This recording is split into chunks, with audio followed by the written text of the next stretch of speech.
Hello and welcome to Easy Projects. So I finally got time to make the second part of the LM317 Power Supply tutorial. So I will quickly go through the setup here and we can start to make some tests and measurements.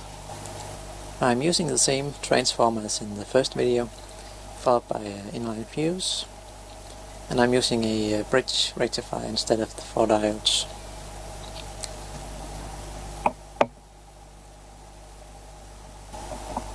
And if you have seen the first video, you will remember that I said the voltage would be too high for the LM350 regulator, because we had almost 40 volts at the output of the rectifier. So I added 3 diodes in series to drop the voltage a little bit so we don't fry the regulator. And this is actually not a good thing to do, because when the power supply is idling, the voltage drop might be 400 or 500 millivolts. And when you draw full load from the power supply, the voltage drop across each diode can be as much as 1 volt. So that means if you have your power supply sitting at no load and you hook up a 3 amp load, then the input voltage to the regulator will suddenly drop by 1.5 volt or thereabout.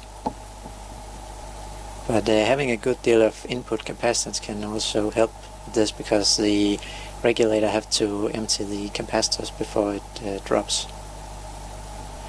But it's a good practice to try and avoid having multiple diodes in series. So I have added a small capacitor across the plus and minus here, just as we had in the first video, so we can try and take a look at the ripple at different loads. And if we take a look at the board I made here, I just put it on a prototyping board because I thought that would be easier. So what we have here is basically just what's in the schematic from the last video.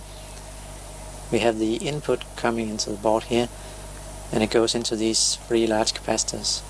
They are 4.7 millifarads each, and that will give us almost the 15 millifarad that we need to keep our ripple at the level we set in the first video. These 2 resistors are the R1 resistor. Remember, we had to use 2 resistors because we couldn't get the exact value from 1 resistor. And we have the capacitor on the adjust pin, we have the output capacitor, and we have these 2 protection diodes.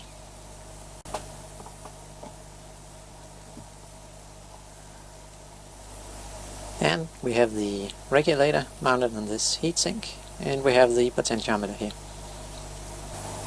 Now I haven't soldered in these 3 capacitors, so we can add them one at a time to see what difference it will make on the ripple on the input of the regulator.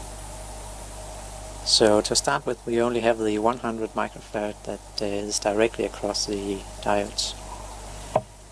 Even though I added these diodes in series with the bridge rectifier, the input-output differential voltage will still be too high for the regulator if we turn it all the way down. So what I'll do is just add some resistors to act as a load. These are 1 kilo ohm each, and I use 2 in parallel and 2 in series, so that should give us a bit more of power dissipation capability, because if I used only 1 resistor, then it will overheat. Here I am measuring the input voltage, and as we can see, it's 36.4 volts. And the maximum input-output differential voltage of the regulator is 33 volts. And the absolute maximum rating is 35 volts. So if we take 35 volts and we subtract the 1.25 volts minimum output voltage, then we will still have just 0.1 volts above the absolute maximum rating. We don't want that. So I will go ahead and add those resistors. And now we can see that the voltage has dropped to 34.9 volts. And if we subtract the 1.25 volts, and we are almost at 33 volts, but at least we are under the absolute maximum rating. And if we want to be 100% sure that we are not going to destroy anything, we can actually just measure the input-output differential voltage, and then we can be sure about what we're doing. So I just measure between the input and the output of the regulator. And if I take my pot here and I turn it all the way down,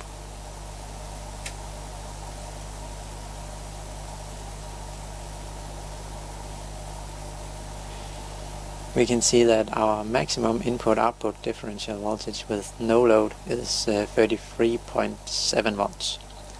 That's just above the recommended 33 volts, but at least it's under the 35 volts. That's the maximum. And as soon as we put just a little bit of load on here,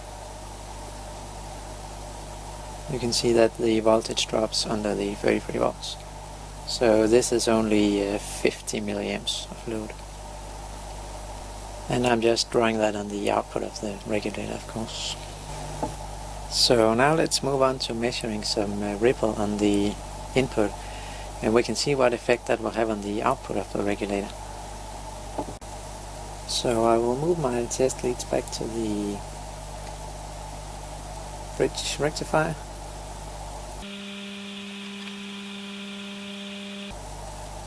And I will change the measurement to AC volts.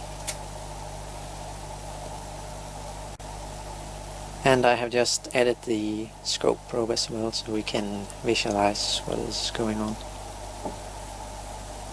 So I have my constant current load here in the output, and it's turned all the way down, so we are not drawing any current at the moment. And we'll need to turn on the scope, and I'm sorry about the noise. And we will turn on the transform. So now we should get some power.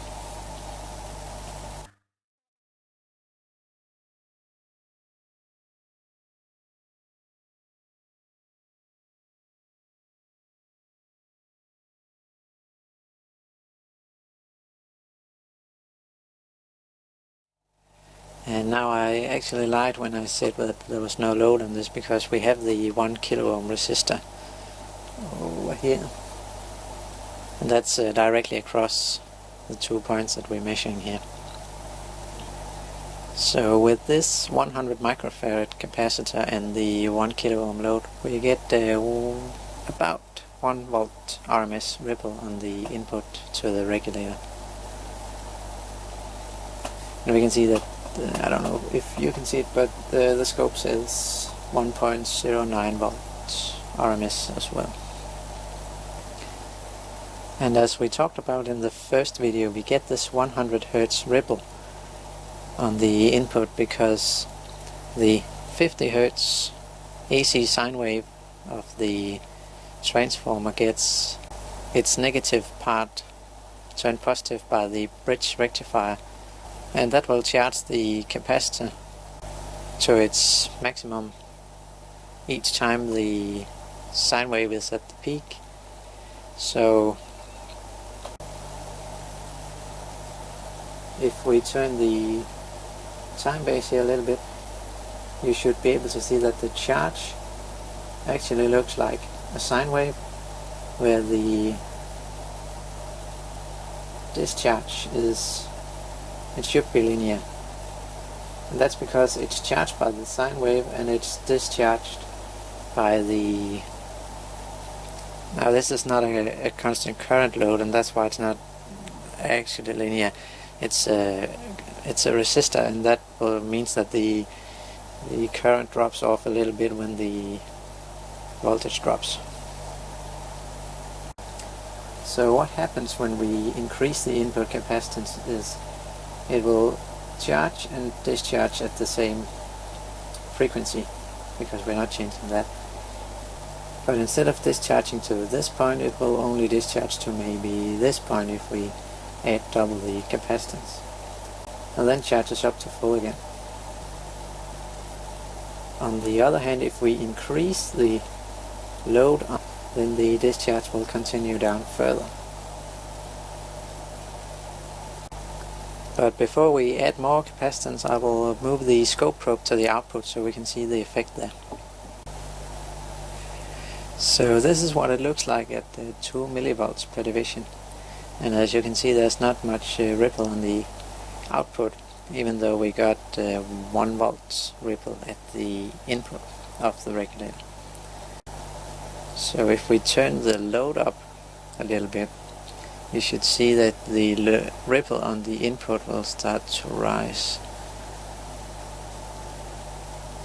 And still there's not much on the output. You can just start to see that there's a little bit of 100 Hz ripple there.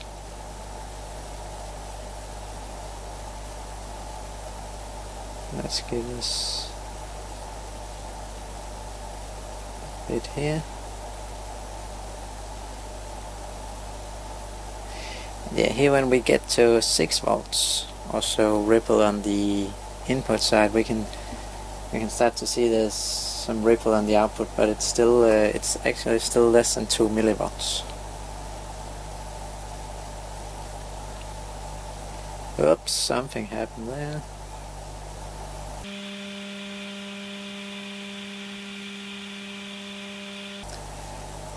Oh, I think that was just my constant current load that was starting to oscillate because the voltage got too low.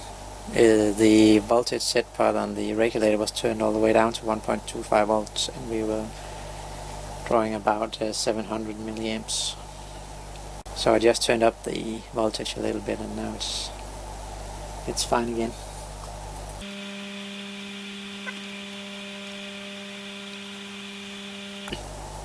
But as you can see, even though we have 8 volts of ripple on the input, and that's a lot, and we have just above 2 millivolts, and that's peak to peak ripple on the output, and the scope says around 700 or 800 microvolts RMS. So now let's solder in one of the 4.7 millifarad capacitors and see what happens.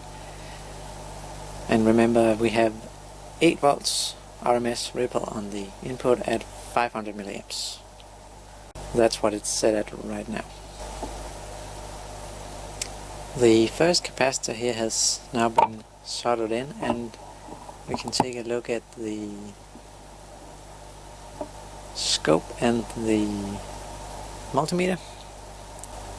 Now the first thing I noticed was that the random high frequency noise here has gone up a bit, but the input ripple voltage has dropped significantly. Now it's only 1/4 of a volt,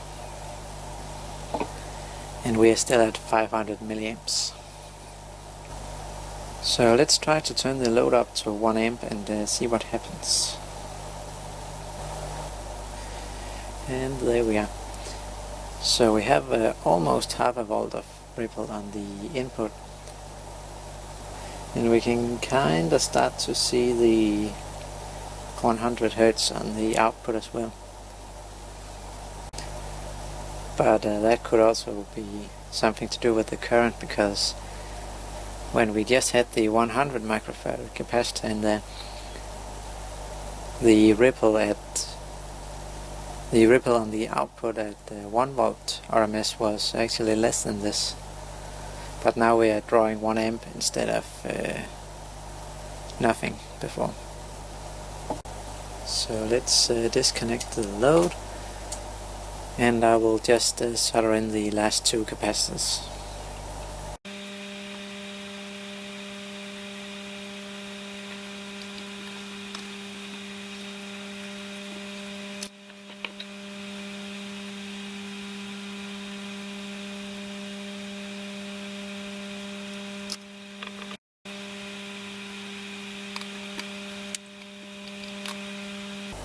And that did not make a huge difference yet, but now let's connect the 1 amp load again and see what will happen.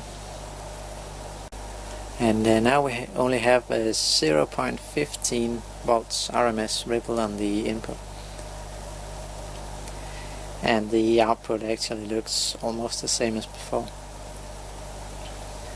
But again, this means that we can now get a much higher voltage out of the regulator, because we have no ripple on the input. So now let's take a look at how this ripple on the input will actually affect our maximum output voltage. So if we change the multimeter to measure DC volts instead. Oh, this is connected the wrong way round. That's more like it.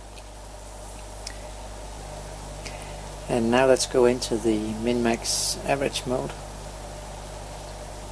And we can see that the negative peak is around 32.15 volts. So this means that our maximum output voltage will be calculated from this number. And now imagine this ripple was 6 volts as we measured with only the 100 microfarad capacitor in there. Then the minimum value would be 23.7 volts instead of 32.11. And that would mean that our maximum output voltage would be calculated from those 23 volts instead. So now let's try to do some other measurements.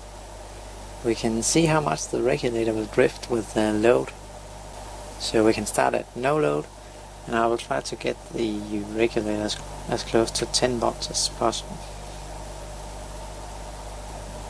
And I think that should do. So now we're sitting at 10 volts at no load on the regulator. So let's try to turn the load up a little bit.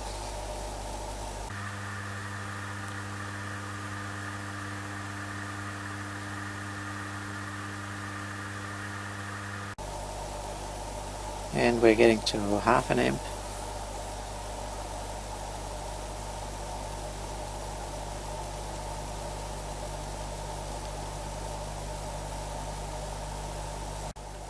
And what you would actually expect would be that the voltage would drop, because we have these wires and solder joints and cables and all that stuff, and we might even have half an ohm resistance from the regulator to where we are actually measuring the voltage.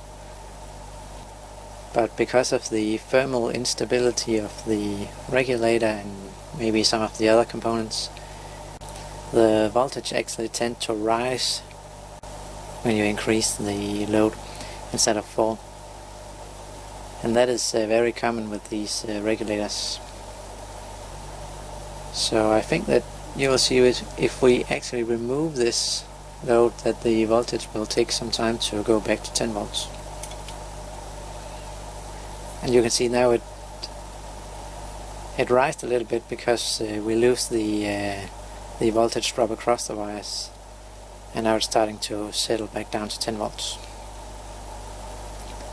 So that would be some of the disadvantages of the LM317 and the LM350. And if we connect the load again,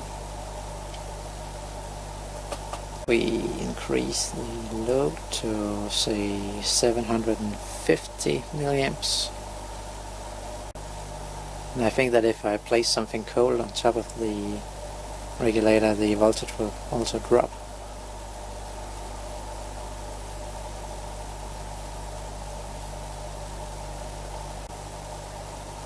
And we can also check the load transient response.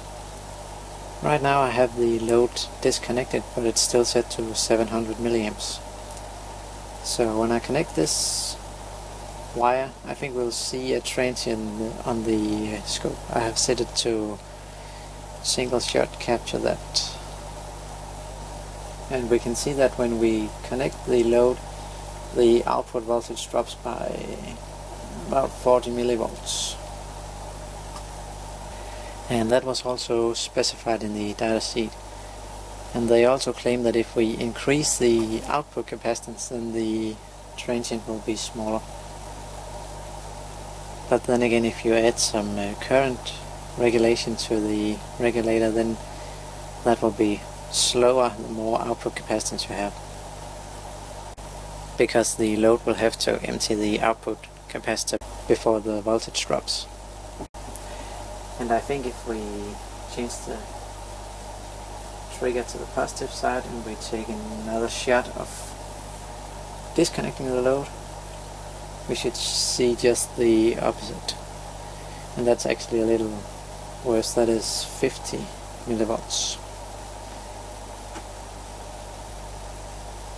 So as a last test, we can see how stable this is over time.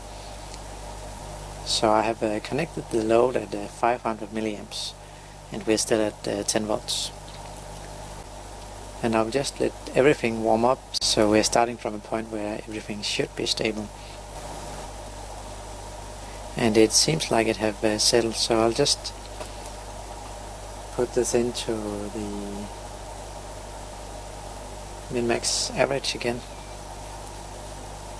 And actually I should change this to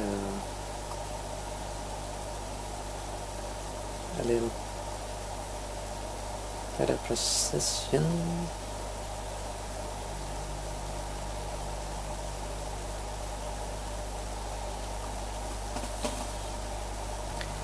So now we'll just leave it for some time and come back and see what the min-max and average are.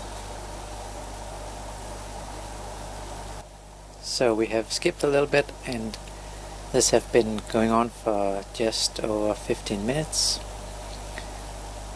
And we can see that the minimum value is 10.01874 and the maximum value is 10.02301.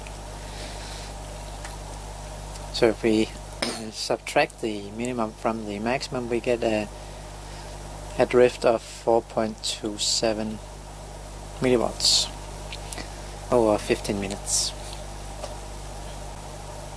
So if we were building a precision power supply or anything like that, we would leave this on for days and days to see how much it would drift over 24 hours, 48 hours, over a week, or even a month maybe. But since this is just some hacked together LM317 power supply, we'll just stop at 15 minutes. And we see now it actually dropped a little bit on the minimum voltage. But that's nothing to worry about, it's still under 5 millivolts, so that should be just fine for almost anything. So all in all, this is a neat little power supply, and I think it could be used for 99% of electronics work, so at least for hobbyists and beginners. And you can surely get something that's better than this if you want to pay 500 or 1,000 bucks for it. But for anybody that don't have a power supply, I think this is a good one to build and test, and then you can always buy one if you find the need for that. I'm planning to do a video on a constant current regulation as well, so we can add that before the voltage regulator, and then we will have a knob to control the current as well. But that will have to wait until I get time for that. But anyways, if you like this video, please give it a thumbs up and subscribe to my channel. And feel free to leave any questions or comments, and I'll try to answer them all. So thanks for watching, and see ya!